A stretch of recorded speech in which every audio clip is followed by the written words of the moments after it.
Охрид за првомајските празници исполнет со гости. Иако не е продолжен викенд, голем број посетители од земјава нашето соседство, но и од подалечните земји во рамките на балканските кружни тури одмараат на брегот на езерото.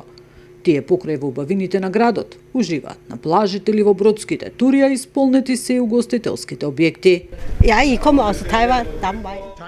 Јас сум од Тајван и сум дел од балканската кружна тура. За прв пат сум тука во Охрид. Многу ми се допаѓа историјата и традицијата ваша. Тука се е убаво. Бевме во Скопје, а сега сме тука во Охрид. Ги видовме сите убавини со кои располага вашиот град. Воодушевена сум. Видовме се и се ми се допаѓа. Се е прекрасно. Според туристичките водечи, македонскиот бисер Охрид поради природните и културните богатства никого од туристите не остава рамнодушен. Најмногу домашни туристи, најмногу од овде и од соседните земји, нормално од Србија, Бугарија. Да ви кажам, многу се атрактивни, многу се интересни, посебно последните 2 години.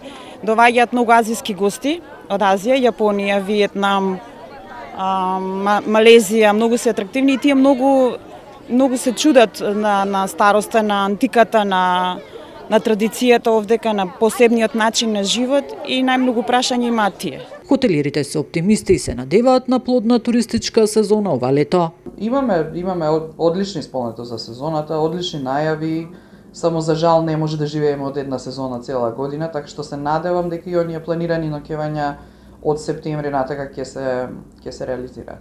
Иако цените за аранжманите се повисоки во однос на претходните години, сепак од хотелско-гостителскиот еснав тврда дека земјава останува поевтина дестинација во споредба со туристичките центри во регионот.